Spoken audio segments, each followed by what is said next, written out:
Hey, everybody. Welcome to the wonderful world of Remnant Radio. Today, we're talking with Carmen Imes.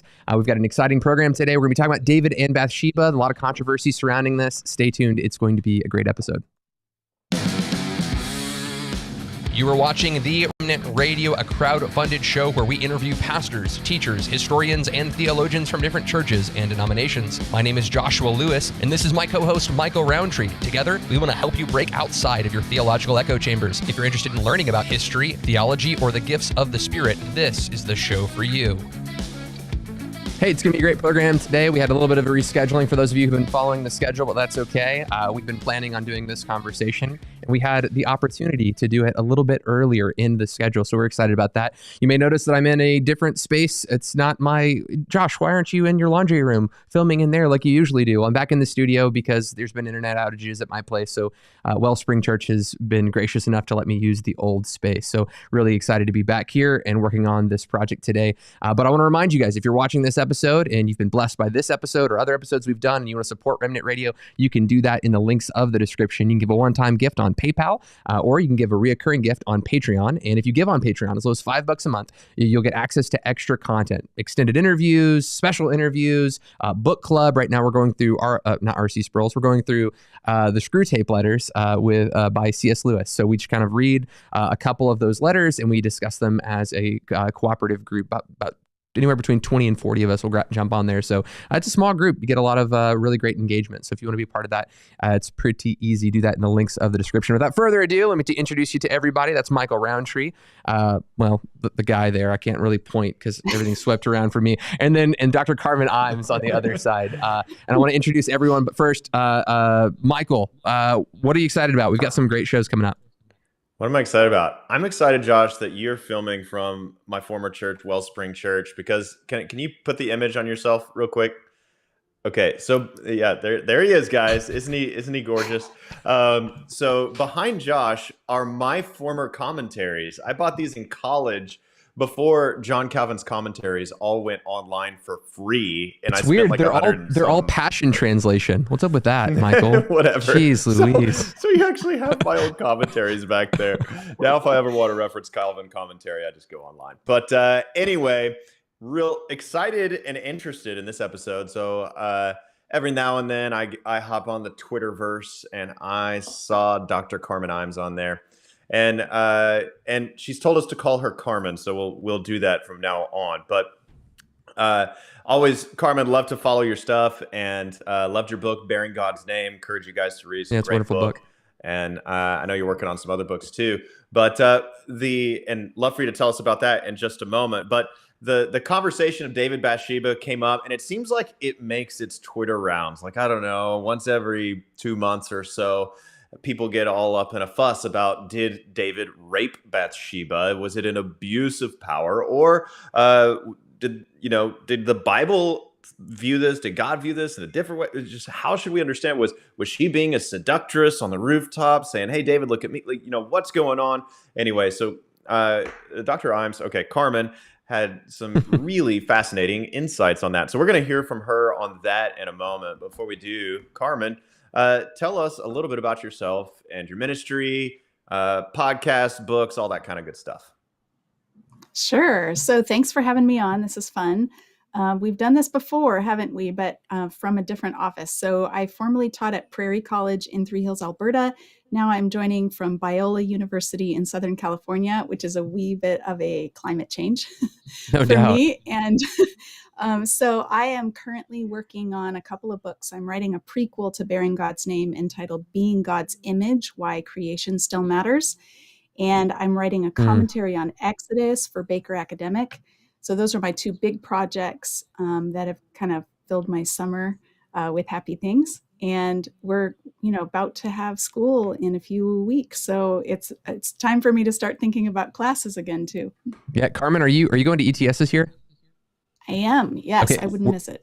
We're going to ETS. We're going to try to set up a studio area. So we might have to snag an interview with you while you're there. So keep that in mind in case you're just thinking about lecturing the entire time.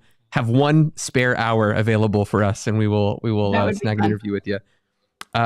Before we dive into the subject matter at question, it might be worthwhile to just read the passage itself and then have you kind of walk us through it, and then we'll just kind of give the common pushbacks that are often given in this reading. So Michael, if you would pick up for us that passage, and we'll just read it real briefly for everybody. It's like 5 verses, real small. Okay, so 2 Samuel 11. I'll read the first 5 verses, and we might get into the later stuff about Joab later. We'll see. But here it is. In the spring of the year, the time when kings go out to battle, David sent Joab and his servants with him and all Israel, and they ravaged the Ammonites and besieged Rabbah. But David remained at Jerusalem. It happened late one afternoon when David arose from his couch and was walking on the roof of the king's house that he saw from the roof a woman bathing. And the woman was very beautiful. And David sent and inquired about the woman. And one said, "Is not this Bathsheba, the daughter of Eliam, the wife of Uriah the Hittite?" So David sent messengers and took her. And she came to him, and he lay with her. Now she had been purifying herself from her uncleanness. Then she returned to her house, and the woman conceived, and she went and she sent and told David, "I am pregnant." Okay, so that's the first 5 verses. How do you want to start this conversation, Josh? No, I probably would just say, Carmen, what's the initial interpretation that you have of this text? Because this passage often people will take and say, look, David's the king. He sent messengers to her. He exerted his authority and power over her. She wasn't going to say no to the king. That was for sure a death sentence if you say no to the king. But then others will say, but Bathsheba's not entirely free of guilt either. It seems as if she's intentionally positioned herself on this rooftop and exposed herself to the king. She knew that the king lived so close. She knew that she's intentionally enticing and seducing the king. I want to kind of get your insights on this. Sure. Yeah. So maybe let me say very first off, this chapter and this story is not the heart of my own research. So I'm coming to it maybe like many of you, just trying to be a careful reader of scripture. This wasn't my dissertation. But you I just had got into a this viral conversation. tweet about it, though. I had a viral Twitter tweet, thread. so that makes you actually an expert on it. Yes, right. So in these days of social media, if you say something just right and people love it, then suddenly everyone's looking to you for answers. So I did have a chapel sermon that I gave at Prairie College several years ago, in which I probably spent 20 hours digging into this passage and crafting a message for chapel. So it's not like I was just off the cuff on Twitter. I was drawing from that. But what I'll do is share a few things as I prepared for that chapel message that just really jumped out at me. So this was for a series on David, and we were looking at different aspects of David's life, and I got assigned this chapter. So the first thing we notice right off the bat is that David has sent his army out to battle, and he stayed home. As the narrator tells this story, it's a very matter-of-fact style of narration. We don't get little comments throughout saying, oh, and this was a bad idea, or this was a good idea, or wow, isn't he great, or wasn't that awful? The narrator is just telling us play by play what happened and expecting that we will draw our own conclusions about whether it's a positive thing or a negative thing. And so it's really a brilliantly told story. But the brilliance of that telling runs the risk of us filling in the gaps in the narrative in ways that are not consistent with ancient Near Eastern culture or with the literary design. We all come to the text with our own presuppositions. We've seen pictures, maybe like artwork of this scene. And so that influences what we are looking for, what we think we're seeing. So anyway, we're not told that this is a bad thing or a good thing that David is in Jerusalem, but it raises a question mark because he sends everybody else to fight the battle and he stays behind. If we fast forward to the end of the chapter, the battle, or the end of chapter 12, the battle is finally wrapping up. And so the whole David and Bathsheba incident is enveloped in this larger battle story. And Joab is fighting the battle for David.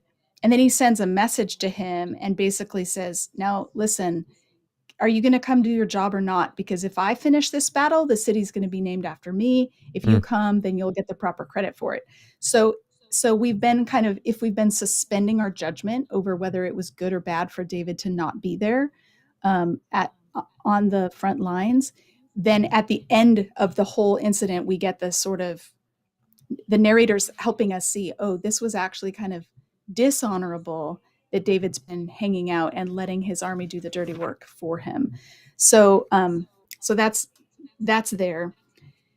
One of the things I've heard so many times about this story, as people kind of retell it, is that Bathsheba was on the roof bathing where David could see her.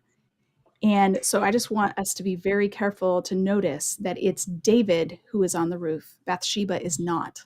And this misunderstanding of the story has been repeated so many times that it's just like part of what we think is going on in the story.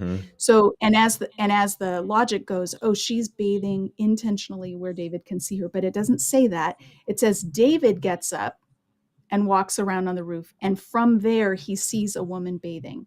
Now, there's a couple of things about ancient Near Eastern archaeology, or specifically the City of David archaeology, that could be helpful here.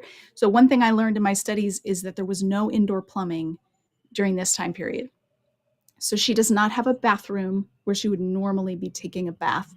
Bathing did not happen indoors with indoor plumbing. More probably, people did their bathing outside in public at a public pool. This is not how we do things, but maybe an analogy is a swimming pool. Like maybe she wasn't even naked. Like maybe she was. The text never says she's naked. And so, this is one of those things that I think we import if we're not paying attention to the ancient context. We're liable to import our own imaginations and our own experiences into it. So we all have private bathrooms in our home, and we have running water. So we would never want to take a bath where someone could see us. And when we take a bath, we're naked. But in ancient times, if people don't have indoor plumbing and they normally bathe at a public pool, then probably they have ways of doing that are not considered immodest. Either it's not immodest for them to be naked at that pool, or they are clothed while they're bathing. And this is not, this again is not our experience, but if you've lived or traveled to another country, you might have seen something like this. So we lived in the Philippines for several years, and in impoverished communities with no indoor plumbing, there's often like an outdoor spigot where men and women alike, young and old, come and clean themselves. And they have these like wraparound skirts that are like a tube, so they can sort of unfasten them from their waist and hold it up like a shower curtain, and then grab dippers full of water and get themselves wet and soap up and rinse off, and no one is ever seeing anything they're not supposed to. You kind of see that in country movies, like cowboy westerns or whatever. Yeah. Sure. Yeah. So I don't know, let me just say, I'm not an expert in ancient Near Eastern bathing practices, but what I've from what I can put together, it seems very likely to me that she's not doing anything abnormal.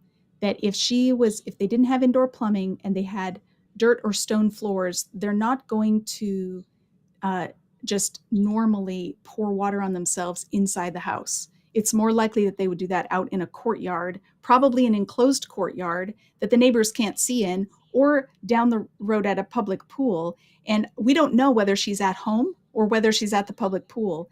What can David see from his palace? It's very likely that he could see the pool of Siloam from his palace where people bathed, even if it's her house that she's in. Again, there doesn't seem to be anything unseemly about her doing this, about her bathing. So, Carmen, is there anything in the text that would suggest that she was, like you said, you said she wasn't on the rooftop bathing. Is there any arguments that say that she was, or is this just, like you mentioned that this thing has been passed down? Like I remember hearing a lot growing up, Paul was knocked off his donkey because he saw this bright light and his name was changed from Saul to Paul, even though Saul is just Paul in Greek, and there was no donkey in the story. It does say he fell down, but it's like, all of these added things were said in a sermon, and they've just kind of been passed down. I mean, I was looking at artwork. Yeah. I saw this wonderful, this book that we've read, we reviewed. We'll talk about it here in a second. We had the speakers come on, and talk about their book. And I didn't catch this, but even they said she's on her rooftop bathing. Is there like a grammatical argument? Is there a line of, I don't know, history that says that people bathed on their rooftops? Is it really just nomenclature that we've passed this myth around? Yeah, I don't think that there's anything in 2 Samuel 11 that would point to that. There is a famous song, I guess, by Leonard. Is it Cohen or Cohen? that Tied talks you about to the Bathsheba on the roof. kitchen chair. Yep. She broke your Yeah. throne and she cut your Oh, hair. Michael, Yeah. please keep going. Yeah, that's the one. I'll just cut straight to you. I don't think I've ever heard that song. I mean, the lyrics sound familiar, but that tune, wow. It's off. I don't typically sing for other people to hear. I sing to God, and thank you for your tolerates service, it. Michael. That was really cool and timely. But you know what? It actually is fascinating on a cultural level. So this song was, I mean, it's an old song. I mean, I think it's probably 30 or 40 years old in its original. So it's fascinating that he portrays her as this seductress aggressor, and David is almost like a victim. Like, she just cut your throne out, man. Like, she cut your hair, she broke your throne. I mean, sorry about you, man. That just stinks. Yeah. I mean, and the song almost makes it seem like David was raped, at least that section. Yep. So it's fascinating, and I wonder how much, Josh, you mentioned, like, from the Christian church side, like, we import certain things into the story that weren't there, like the whole Saul to Paul sort of thing. I think of the tree of the knowledge of good and evil, where people are always like, yeah, and Eve ate the apple, and the Bible never says she ate an apple, but in every cultural image, it's always an apple. So we say it's an apple. I'm just wondering, from a cultural standpoint, what it says about us that David sins horrifically, and our culture looks at it and says, Bathsheba sinned horrifically, and poor David. I don't know. Carmen, what do you think? Yeah, I think it's really fascinating how much influence art and music have on what we see when we come to scripture. And so I think we just need to continually interrogate our assumptions as we come to the text, and ask a lot of questions and read it closely. And as I was reading it closely in preparation for this chapel message several years ago, I just asked, like, I listed all the things I wondered as I was reading the story, like, why is she taking a bath where he can see her? Where is she? Did she have a bathroom inside her house? Was it normal to bathe outside? And actually, the text does not say that she was outside. So it's even possible that she's indoors, but because of his vantage point, he can see through a window. And perhaps there's a sense in which, because he's in the palace and he's walking around on the roof, which would have been taller than all the other buildings, there really isn't a great way to shield yourself from the eyes of the king. Like, he's got this scope. So anyway, these are all just fascinatingly stubborn views of what happened. And I think, Michael, what you said is so interesting, how different periods of time have tended to either vilify Bathsheba or see her as a victim or see her as a heroine or innocent. Like each time period has its own sort of cultural mores that play into how we see her. And often reading into the text what's not there. So we're told the woman was very beautiful. We're not told she was naked. We're not told she was gazing at him or trying to allure him. And yet often artistic depictions will make it seem like that. Now, one thing go ahead, Michael. Josh, I was just going to make a quick little comment.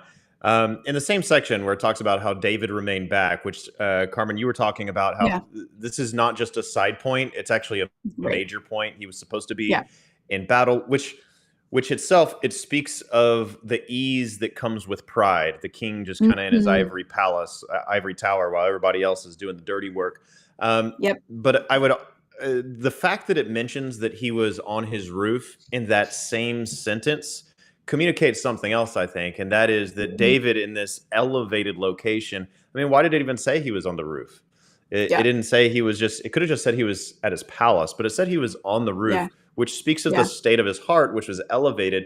And so when we put Bathsheba on the roof, we're actually kind of missing the point that this isn't, it's not about geography. This was the whole reason the roof is even mentioned, is it's telling us something about the state of David's heart. But then we import this extra stuff into the text to kind of make Bathsheba maybe a little extra complicit. Let me ask a question here, Carmen, that I think is really important, because I think that's a really great insight, Michael. When we talked about who is the victimizer, who is the victim, like what's the what's for the listener who's watching? I mean, I've seen one or two comments, not a ton, but like a few people are like, okay, what's the point? Like, you know, this was a bad thing, whether it was rape or adultery, it was bad. The Bible condemns it, whatever it was. Why does this really matter for our discussion? Great question. So I'll toss that over to you real quick. Yeah, I think what the reason why this story keeps cycling through the Twitter sphere is because in our current moment, in the Me Too movement, Church Too, now I'm hearing Mission Too movement, there's a greater sense of awareness of the power dynamics that play into sexual indiscretion, like that makes something cross the line from consensual to non-consensual. And so from our cultural standpoint, people are rethinking the power dynamics as they relate to sexual relationships. And that's making people go back to this story again and say, wait a minute, did Bathsheba even have the option of saying no? Have we pinned the blame on both of them when it belongs on David?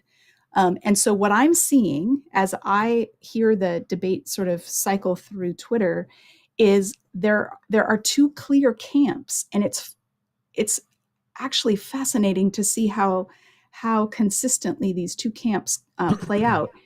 There is the adultery camp, which is trying to argue that this was consensual, that Bathsheba was in on it, or that she seduced him.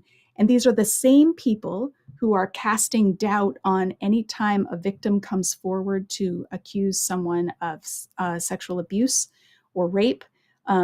These are the same people who are questioning whether that testimony is believable, who are trying to protect those who are in positions of power, who've been accused of sexual indiscretion. They're really concerned about false accusations. And so in the context of the Southern Baptist Convention stuff that's going on, these are people who are casting doubt on the report that was done by the outside investigators of the executive committee's role in covering up abuse. And the same people who are skeptical of that report are the ones who are saying this is not rape. And those who are pushing for investigations in our institutions and who want perpetrators to be held accountable those are the people calling this rape. And so why does this matter? Well, apparently the way we handle this story is a mirror of the way we handle abuse or sexual indiscretion stories in our own day. And so I think it matters because this story keeps getting foisted upon modern situations as a way of either excusing David or of condemning him, and excusing a pastor, say, who has had an affair with a church member, or saying, no, that wasn't an affair, that was an abusive situation, and so we need to call this rape. So the way that plays out in our modern context is, I think, why we're having this conversation. Let me toss an idea at you real quick, because O'Brien says this, and we'll talk about O'Brien here in a second, but I say O'Brien, I don't know who wrote this specific chapter. It could have been Brandon J. O'Brien or Randolph Richards. I wrote Rudolph, and I was like, that does not sound right. Randolph Richards. He suggests that the text always refers to Uriah as the victim. Like Uriah is the one who is really victimized, right? So could one infer, because again, I think that there is certainly we're all going to want to have our culture, we're all going to try to remove our culture from the reading of the text, but it's very difficult for a lot of people to try and remove all of the context of current political issues, current immoral issues. As you're reading a text, it's affecting you somehow. So if I'm going to take this reading or this interpretation for an example, they say, hey, let's remove our cultural lens. The Bible seems to victimize Uriah, right? Could that also inform us that somehow Bathsheba was consensual somehow because she's not viewed as the victim? Like if you go read the story of Tamar, like that looks like the Bible is calling her the victim in that account. So Mhm. so if someone goes, well, this one doesn't look like she's the victim, what would you say to an argument like that? Yeah. Really good question, Josh. I would say a couple things. First of all, Richards and O'Brien are right. The text does mention Uriah over and over and over again, and Bathsheba's name only comes up at the beginning of the story and then after her husband dies. So there's a couple of things going on here. I think the reason why Uriah is mentioned repeatedly, or why she's called the wife of Uriah repeatedly, is what I see the narrator doing is applying this steady pressure on the readers and on David, that we know, that we're being reminded over and over again, she's off limits, she's off limits, she's off limits. Like Mhm. we don't know her as Bathsheba, we know her as the wife of Uriah, which underscores that this is not appropriate, what David is doing. So there's that piece. That's one reason why Uriah has a higher profile.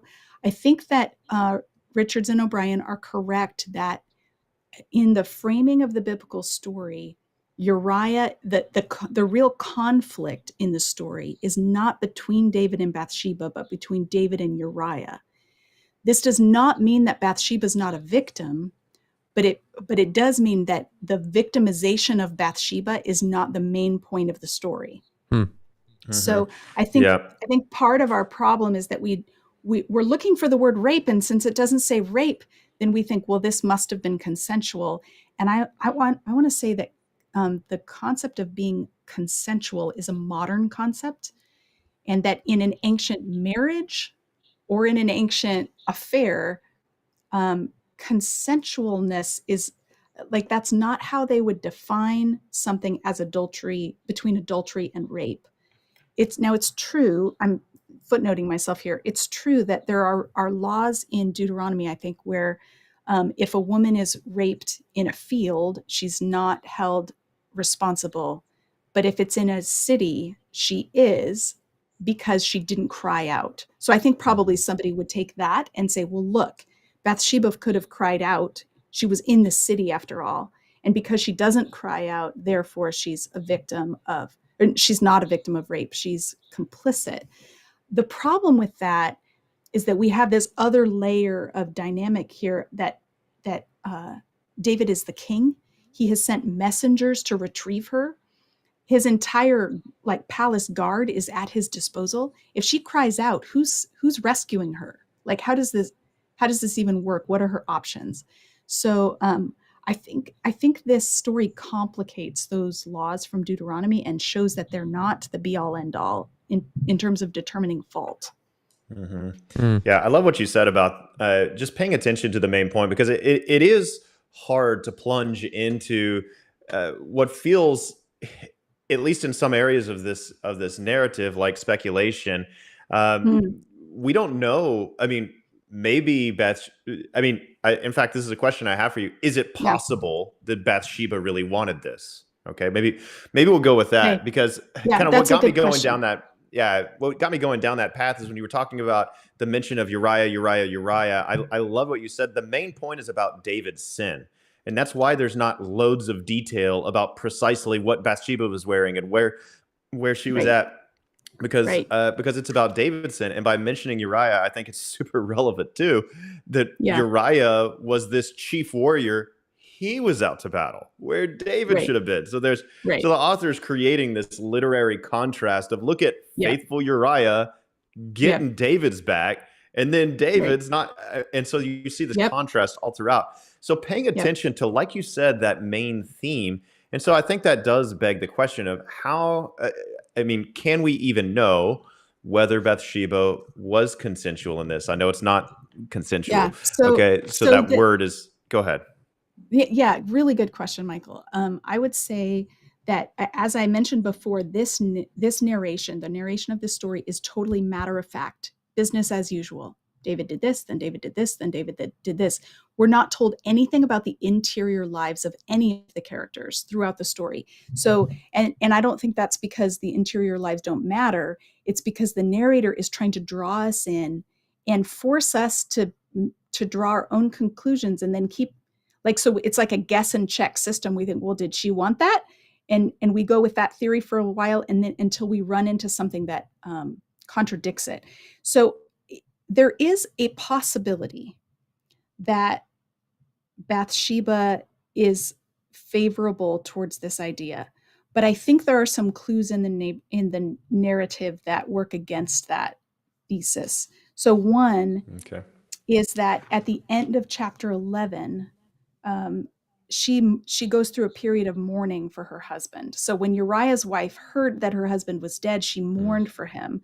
And after the time of mourning was over, David had her brought to his house, and she became his wife and bore him a son. And then note that we're told, but the thing David had done displeased the Lord. It doesn't say, but the thing that David and Bathsheba had done displeased the Lord. We're only told by the narrator that David had displeased the Lord. Then in the next chapter, the prophet Nathan comes and rebukes David. There's no rebuke for Bathsheba in his message. And in the story that he tells this parable to sort of draw David in and get him to incriminate himself. And in the parable, the poor man who has just one lamb has this intimate relationship with this lamb. It says he raised it and it grew up with him and his children. It shared his food, drank from his cup, and even slept in his arms. It was like a daughter to him. Now, we can't map this exactly over onto Uriah and Bathsheba because they're not parent and child, right? But I think I think Nathan very cleverly says it was like a daughter to him, because the word daughter in Hebrew is bat, which is the beginning of the name Bathsheba, daughter of the oath or daughter of seven. So I think the narrator and the prophet are very subtly cluing us Playing on in. words. There's a play on words here, like it was like a daughter, wink, wink. And yet the rich man took that one who was like a daughter. So anyway, back to your original question, Michael, this parable indicates a very tender and loving relationship between Uriah and his wife. It suggests that. And the fact that she mourns over his death also suggests that. So I think, is it possible, like maybe, but it feels like a really outside chance that Bathsheba is angling for this. So you would just say the text doesn't explicitly say it? No, it doesn't say it, and the clues that we do have work in the other direction. Well, because even in the parable, though, that Nathan uses, it's not like the little ewe lamb is like, oh, I'll go over to this rich man's side. Right? Hop up on the table and offer myself as a sacrifice. Right. The lamb is taken by the king. Yeah. And so it seems like God is communicating, not you mutually made a decision to lie together, but rather you took this man's wife. It seems like the parable suggests that it was non-consensual to me. Yeah. Again, I have one or two comments that I want to get clarification on, Carmen. Just in the comment section here, I'm trying to include everyone in here.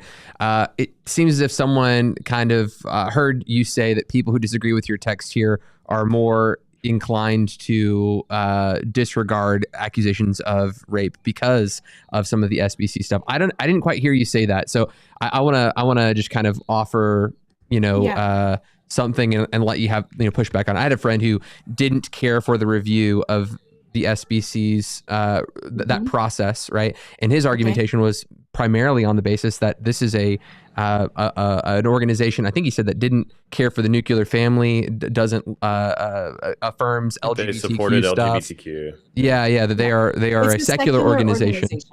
Yeah, they're a secular organization. So, and that was his main concern about the investigation. I actually might even think that he holds to this view that David did rape Bathsheba. I don't think you're saying people that disagree with you, are pro-rape or dismissive of women. No, so I just want to give you an opportunity to kind of speak into that for a second.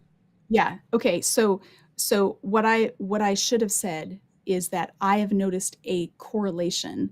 I don't have like statistical evidence that it's always this way. And certainly people are complex and have complex reasons for what they think.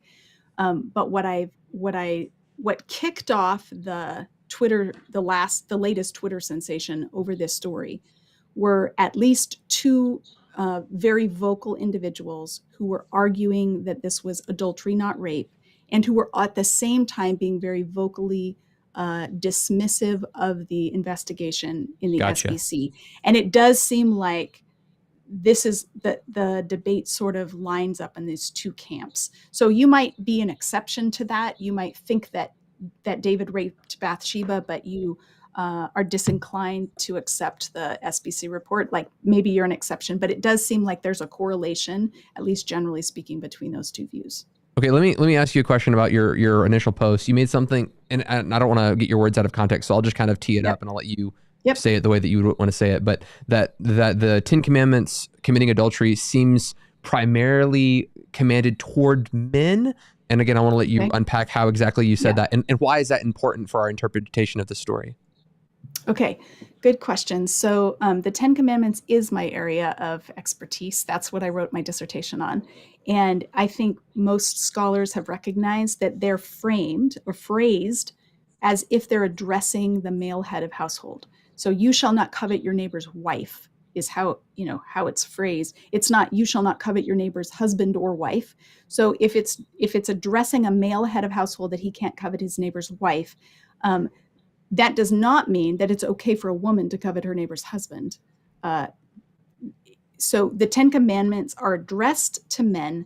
The man's job then would be to convey that those commands to his family so that his family can be faithful in living according to the covenant with Yahweh. So every member would then have to kind of extrapolate from that.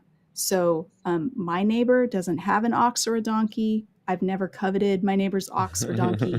I might covet their car or their riding lawnmower or whatever, right? Like we're in a different situation. We have to do that work of translation to our cultural context. And my point is just that ancient Israel had to do the same thing because the commands were addressed to male heads of household.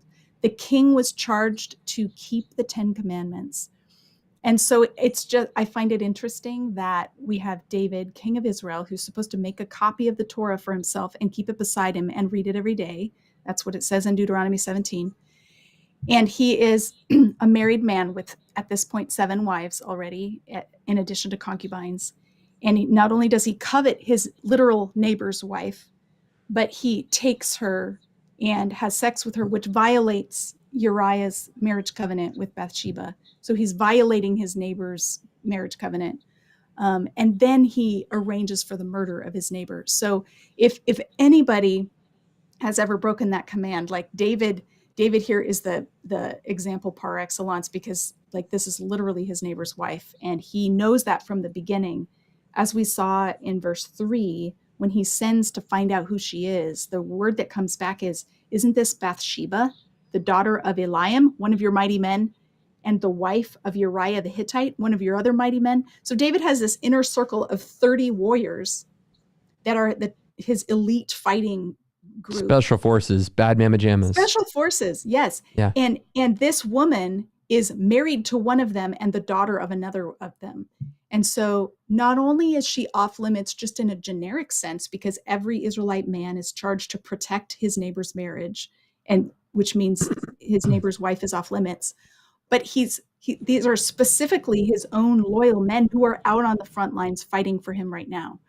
And so they are, their conquest is to destroy the Ammonites for shaming David. And now David is shaming them by this conquest over their wife/daughter. It's really, So some people who read my thread, not very carefully and not very charitably, then suggested, oh, so you're saying that women can't commit sexual sin? No, I actually didn't say that. Women can sin sexually. And now I'm going on the record saying that.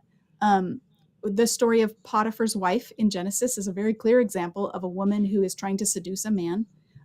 Interestingly, there's a power dynamic there as well. She's the one in power, and she's trying to seduce Joseph, who flees for his life. Anyway, yes, women can sin sexually, but I don't think we have enough clear indicators in 2 Samuel 11 to say definitively that that's what's happening here. Okay, so you do see in the text there seem to be indicators that there was not consent there, even though that the main point, it's about David's sin and the egregiousness of the sin. That seems to be Mhm. sort of a corollary of what actually makes it so egregious. So Yeah. let's come to the 21st century perspective of people wanting to say David's a rapist, David's a rapist, David's a rapist. Um, is this just a 21st century thing? Is that what God was trying to say through the text? Is he trying to say David was a rapist and a murderer, and that's part of the egregiousness of his sin? Or are we just taking 21st century Are labels we looking for it? into a Mhm. power Yeah. abuse situation Yeah. and trying and speaking so much kind of Yeah. from our own 21st century perspective? Yeah, good question. I think we need to be careful about not importing modern categories onto the ancient text. So, although I'm comfortable calling this rape, I wouldn't insist on it. Um, in as much as I don't think the text, I think the text is saying much more than that. This is not just an act of sexual aggression or sexual what's the word I want? Like a sexual assault that's meant to sort of satisfy some sexual urges. There seems to be something else going on here too. And again, this is where there's gaps in the text, and so how do we fill in those gaps? There's more than one way to fill them in. Um, is David, because he's stayed behind in the palace, is he feeling like less of a man and he needs a conquest? And so he's got his own wives, but he actually needs to sort of have a daring exploit or sort of cross the line somehow to feel better about the fact that he's lounging around in the palace in the afternoon when his men are out fighting on the front lines. We're told he gets up. So the NIV says one evening David got up from his bed and walked around on the roof of the palace. I think, Michael, the translation you were reading said he got up in the late afternoon. So we've got a David who was napping probably during the hottest part of the day, which may have been normal in that cultural A and nice siesta. Sure. geographical, yeah, siesta. So not to say that that was like completely out of line to take a siesta, but like given the context, we were just told that his men are out on the front lines fighting and they haven't likely been able to have a siesta themselves. It just sort of underscores his kind of lavish luxury lifestyle. He just has the freedom to sort of amble around on the roof with nothing to do, no official business to conduct. So you wonder about his intentions and what's playing into his conquest of this particular woman, because she's introduced as the wife and daughter of some of his warriors. Does David take that as a challenge? Like, oh, you guys think you're so great out there on the front lines fighting. I'll show you who's really boss. Like, I don't know. It doesn't say that. All we're Mhm. told is she was beautiful and David sent for her. Um, If I was going to preach this text, Carmen, and I was to say something to the effect of, this text does not explicitly declare that David raped Bathsheba, but it may be implicit with some of these clues that the mhm, author, again, maybe, I wouldn't even say for sure is. Would that mhm. be even too charitable towards David? Like that seems to be kind of like there may be implicit indicators. It doesn't seem explicit in the text. Would that be fair? So I think it would be okay to be cautious about labeling it, but I think that the text is not at all cautious about calling this sin. Oh, for sure. and and it's shining all of the spotlight on David. So the narrator, the prophet, and David himself by the end all put all of the blame squarely on David. So I think and we have this sort of sexually charged way of looking at lots of biblical narratives. We see sex where it even isn't. Obviously sex happens here. She gets pregnant. So I'm not dismissing that. But the problem for David is a lot bigger than just a sexual drive. Hmm. I think what we have with David is he is acting in such a way as though the rules do not apply to him. And Mhm. he can have whatever he wants when he wants it, Agreed. whether that be his neighbor's wife or whether that be, arranging the battle so that Uriah happens to die. He's calling the shots, and what's striking is that there's no sense of guilt with David. This is another thing that I think we import into the text. We think, oh, Now that he knows she's pregnant, he's panicked because he realizes he's caught, and he's going to try to get himself out of this. But I don't actually see David panicking with a sense of guilt. Everybody already knows this has happened. It's not like this happened in secret. David sent messengers to get her. Those messengers are members of his palace staff. Uriah sleeps at the gateway of the palace with the palace staff. So one of the really fascinating things about reading the story is to ask, does Uriah know that David was unfaithful, that David had his wife? And if Uriah knows, then what is his motivation in not going home? And if Uriah doesn't know, then what is his motivation? He's trying to shame David. Home? That's what it seems like. So to me, it seems plausible that David is like, okay, yeah, I had what I wanted, and now we're going to have this unfortunate situation in which Uriah is going to come back from battle and his wife's going to be pregnant, and it cannot have been his child. So I even imagine David is thinking of himself as the magnanimous ruler who's just going to kind of make this a little easier on everybody so that Uriah doesn't have to stone his wife to death. I'm going to let him come back and sleep with his wife so that we can all pretend that this is his baby. And then it's like, come participate in this royal fiction. We're going to create a royal fiction. This is going to be the official story. And there may be people who whisper behind closed doors, but the official story will be that this is Uriah's child. If David's intention was that he just loved Bathsheba so much he wanted to marry her, he could have he didn't need Uriah to come home. He could have just sent a message to the front and had Uriah killed, and then he could have taken her permanently. There doesn't seem to be, from the beginning, an intention to marry Bathsheba. It's just an intention to, like, okay, let's smooth this over because this could be a little awkward. And we read into this sort of guilt. We're looking for guilt and innocence.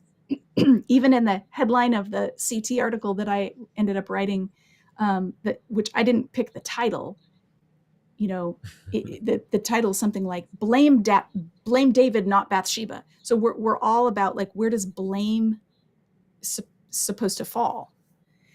And I just wonder if it's bigger than that in this honor shame context. If it's more about David still thinks by the end of chapter 11, he still thinks, he's the big shot and he can do whatever he wants. And look, I'll be nice. I'll bring Uriah back. I'll give him a chance to be with his wife, and I'll send a gift with him. And if he accepts my gift and goes home, then we know, like, we're still cool. And yet Uriah refuses to go home, and his refusal ends up pointing the finger at David, whether Uriah knows he's doing it or whether the narrator is using his words to do it. It's really clear that Uriah refuses to go home. He says, "The ark and Israel and Judah are staying in tents, and my commander Joab and my lord's men are camped in the open country. How could I go to my house and eat and drink and make love to my wife? As surely as you live, I will not do such a thing." If Uriah knows what's happened, he has just laid down the gauntlet. Like, he's also telling the king, "No, I'm not doing this." He is, and it's fascinating because David said, "Go wash your feet." He uses a euphemism, and Uriah's response shows that he knows this is not about foot washing. And he's like, "I can't go home to my wife and have sex with her, not in the middle of a battle when people's lives are on the line on the front Which he's line." also calling out David, who should be in a battle. Who should be in the battle, and who's instead backstabbing. He's like, "Hey, I can't go be with my wife. I know you can, but I can't." I mean, that's a heavy accusation. So what if I wanted to create a third way? I'm just trying to, like, get all the interpretive things out there. You've got he definitely raped her. You've got this group over here. He goes, "No, it was a consensual act." What if we have, like, this third option where we go, we're not exactly sure if one of those happens, but what we do know is the text explicitly places the responsibility on David for this action. So we shouldn't in our preaching or teaching be making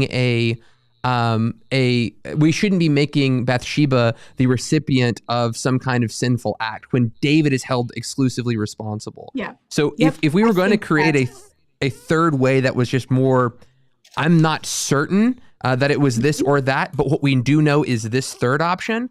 David is responsible. David is held accountable. We shouldn't be placing blame on Bathsheba in a text that doesn't place blame on Bathsheba. Yes.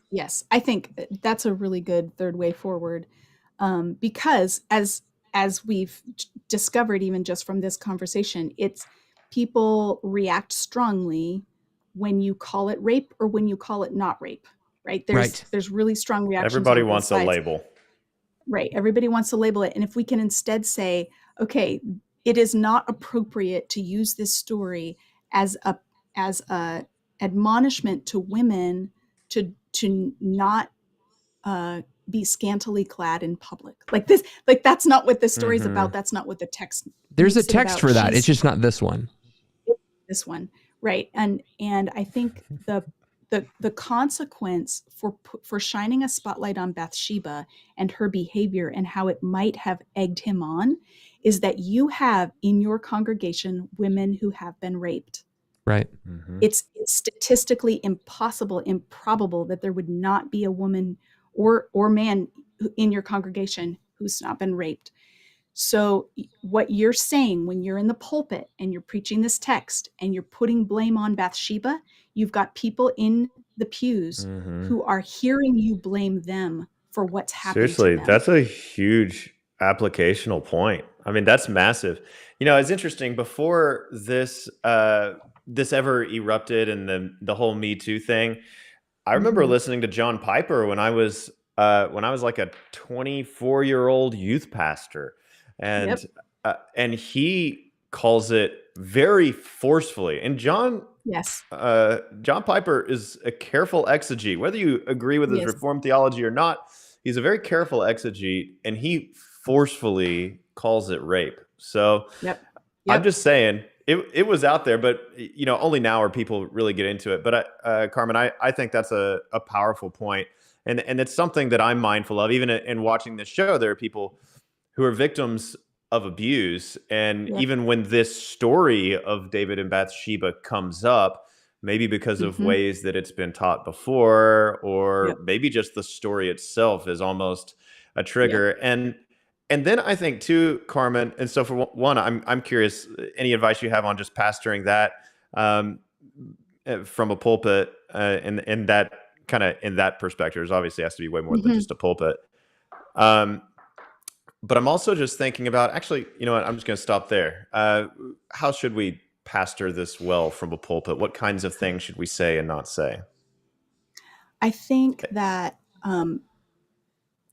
there's a really important move going on in the church today, and I hope you're on this bandwagon, all of you, to be more trauma informed in how we talk about things. And what I mean by that is to recognize that a significant percentage of people in the pews or in your classrooms have been victims of trauma, and that because of that, they are going to hear things through a certain lens, and they need your help in framing things in such a way that they're not going to hear you give blame where it doesn't belong, or so to give a practical example, very often, as soon as someone reports any kind of sexual assault or sexual abuse, the first question that's asked is, well, what were you wearing? And this whole attempt to understand the David and Bathsheba story is so often overlaid with that question, well, what was she wearing? As if her nakedness would then remove the guilt from David and make her complicit. I don't care if she was buck naked, and I don't care if she was on the roof. David had no right to send for her. She was off limits. She is his neighbor's wife. So I feel like we often deflect the guilt or the shame from the perpetrator and put it on the victim unnecessarily, just by the way we ask the questions. I think it comes from a lot of people out of a well-meaning place of like, well, I just want to understand. I just want to try to understand, how could this happen? Because David, he's the man after God's own heart, isn't he? And if David's a man after God's own heart, how could he do this? And if I can sort of make sense of it in my mind, how he could do such a thing, then I can make sure I don't do that thing, or I don't put myself in that situation where it could happen to me. And I think this is backwards. It's backwards looking at David, and it's backwards looking at cases of abuse today, because again, it does not matter what someone's wearing. No one has the right to assault another person. So that is, and I'm not saying that modesty doesn't matter. I'm a pretty conservative person when it comes to clothing, and I live in Southern California, so I'm confronted all the time with things that push the line for me. Sure. But I would say that we need to get away from the need to understand how this happened and get into the mode of saying just unequivocally, this was wrong. Right. David had no right to do this. Yeah. If we could just say that full stop, then I think those in the pews would hear what they need to hear from the story. Yeah, I like that, because a lot of times I feel like in the culture, the Christian culture, the pendulum goes the other way, where it's like, you have the crowd saying, hey, it wasn't about what Bathsheba's wearing. Hey, and I'm in agreement with you. And then their next, it's like, I can wear a thong in public if I want, and it's, it ain't my fault. I'm kind of like, okay, they're like, the scriptures do talk about modesty too. And so I don't think the Bathsheba story is a text to do that. But one of the things you said was, you talked about David as a man after God's own heart. And when we talk about the abuse conversation, this becomes really hard, because we have a man after God's own heart who abused somebody. And so, however you want to characterize it, he took her, okay? He took her for himself. So there was abuse, there was, egregious sin. So how are we to understand this? Because what happens in churches and church leaderships situations is, somebody does something really egregiously abusive, and then it's like, they said they were sorry. Okay, you're back in. You're back in the club. Okay, let's go. Yeah. And how should people process egregious abuses, understanding that we have to forgive, and reconciliation, the priority of that in the scripture, and David repented. How does that all fit together? That's a lot. That's a lot. It's an important question. I will try to do it justice in a couple minutes, but I want to say again, this is not my area of specialty, and there are people out there who would be much better sources for how to be trauma informed, for how to talk well about abuse. I'm just coming as an Old Testament scholar who's spent some time in this text. So I would say, I lost my thought. It was just more get you back on track on those lines of, hey, we have these people who have these accusations that are just jumping right back in leadership, but here God seems to be throwing David right back in leadership. He didn't remove him. How do we interpret that? Okay, yeah, that's good. And you were asking about the man after God's own heart, and how I think how that maps over onto people in positions of spiritual authority is part of the tricky business here. So I would say first, this is probably another discussion, but the phrase "man after God's own heart" does not mean that David has a heart for God. It's an idiom that matches an Akkadian idiom. So this is a sister language of Hebrew that actually means God picked David. It's not talking about David's heart. It's talking about God's heart, and God willed in his heart to choose David. Oh, you just told a Calvinist that it does not matter. I wish you would have done that. Michael's going to preach it now. Appreciate that. Jeez, I really appreciate that. I didn't mean to interrupt you. Keep going. Yeah. So I think that's not to say that David doesn't have a heart for God. It's just that phrase that we so often use, a man after God's own heart, doesn't mean what we have often said that it means. This is God chooses David, like he so often does. God chooses a human who is flawed and subject to failing. And I think part of what our problem is with David is that because of 2 Samuel 7, like God chose David and then says, there's always going to be a king in your line on the throne. And your family is forever going to sit on the throne. And that's like a set promise. Then we have this like psychological need for David to be a good guy, for that to work. And that isn't the case. David does not have to be a good guy for God's promise to work out. Amen. For a descendant of David to be on the throne. And we see, of course, that Jesus is a descendant of David who then takes the throne. So 2 Samuel 7 is fulfilled in spite of David's failures. So we often come to the Bible looking for heroes, and we want people to put on a pedestal. We want people to emulate. David is not that guy. David is flawed. There's all kinds of problems with his rule. But because we come looking for heroes, we then have this need to like de-emphasize his faults and explain them away and highlight his strengths. And if we just would recognize David is fallen, he's human, he did some major screw ups, and God's purposes still get accomplished, then I think that frees us from the need to justify David. And I think we could map that same thing over onto our churches today. We have a crazy celebrity problem in our churches where we are looking for people to put up on a pedestal. Who's got the most Twitter followers, who's got the most YouTube subscribers, who can say it the sweetest. And I just think we need to really watch ourselves that we don't keep repeating this pattern of elevating leaders as if they can do no wrong, because that's where you have a really unhealthy power dynamic, and people start to disbelieve that that person could do anything wrong. Well, no, he couldn't have raped her. Like I've talked with him before. I've heard him preach before. He's really good. And we have this problem because we've been so determined to paint someone as a good guy or a bad guy. Like we have this polarized, that we have a very hard time recognizing that a person can do good things and bad things. And a person who preaches really well on Sunday morning is not necessarily a picture of holiness all week long. They have a talent that God is using, and they need to be vigilant, like everybody needs to be vigilant. So I think that's good Protestant preaching right there. No, I do. Yeah. I think that's wonderful, because I mean, we all grew up hearing that story that, hey, you view yourself as David. What's your Goliath, right? So like, it's one of those archetypal stories that even as early childhood, we're taught to view ourselves through the lens of David, but not in the good way. Not that David is weak and small and, the most neglected of Jesse's children, as it appears, and that God chose this like unwanted, neglected child.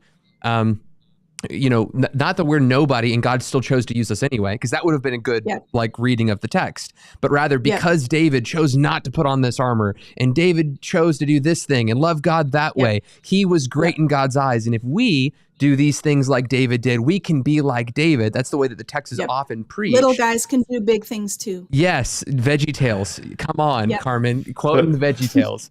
But you love it when you're like at the gym and someone has a shirt that says "I can do all things through Christ who strengthens me," and it has like a bicep and weights. Yes, like, I could lift heavy weights because I kind of just wanted me. Because Michael to finish off that song that Carmen was singing and just in perfect tune like he did earlier. Hallelujah. Oh, okay. And where's that mute button? Where is that? And okay. But hey, Carmen, let me finish this thought, Michael.